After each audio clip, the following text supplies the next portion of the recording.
পশ্চিম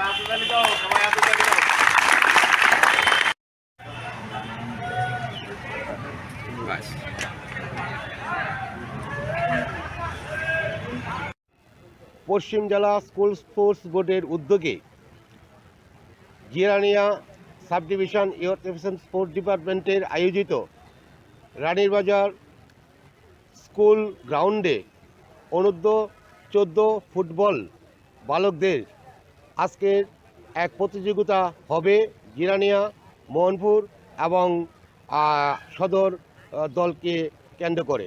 এখানে অনূর্ধ্ব 14 বছরের যে ফুটবল টিম পশ্চিম জেলার দল গঠন করা হবে এবং এই দলটা আগামী 7 থেকে 9 নভেম্বর অমরপুরের চণ্ডীপুর গ্রাউন্ডে তারা রাজ্যভিত্তিক আসরে অংশগ্রহণ করবে। আমরা আশা করছি এই অনূর্ধ্ব 14 বছরের ফুটবল টিম একটা শক্ত এবং ব্যালেন্স টিম হবে এবং রাজ্য আসরে তারা ভালো রেজাল্ট করতে পারবে। এই আশা প্রত্যাশা নিয়ে আমরা এই টিমটা পশ্চিম জেলার জন্য গড়তে যাচ্ছি। নমস্কার, আমি Madan Banik, joint secretary, West District school sports board, Agartala.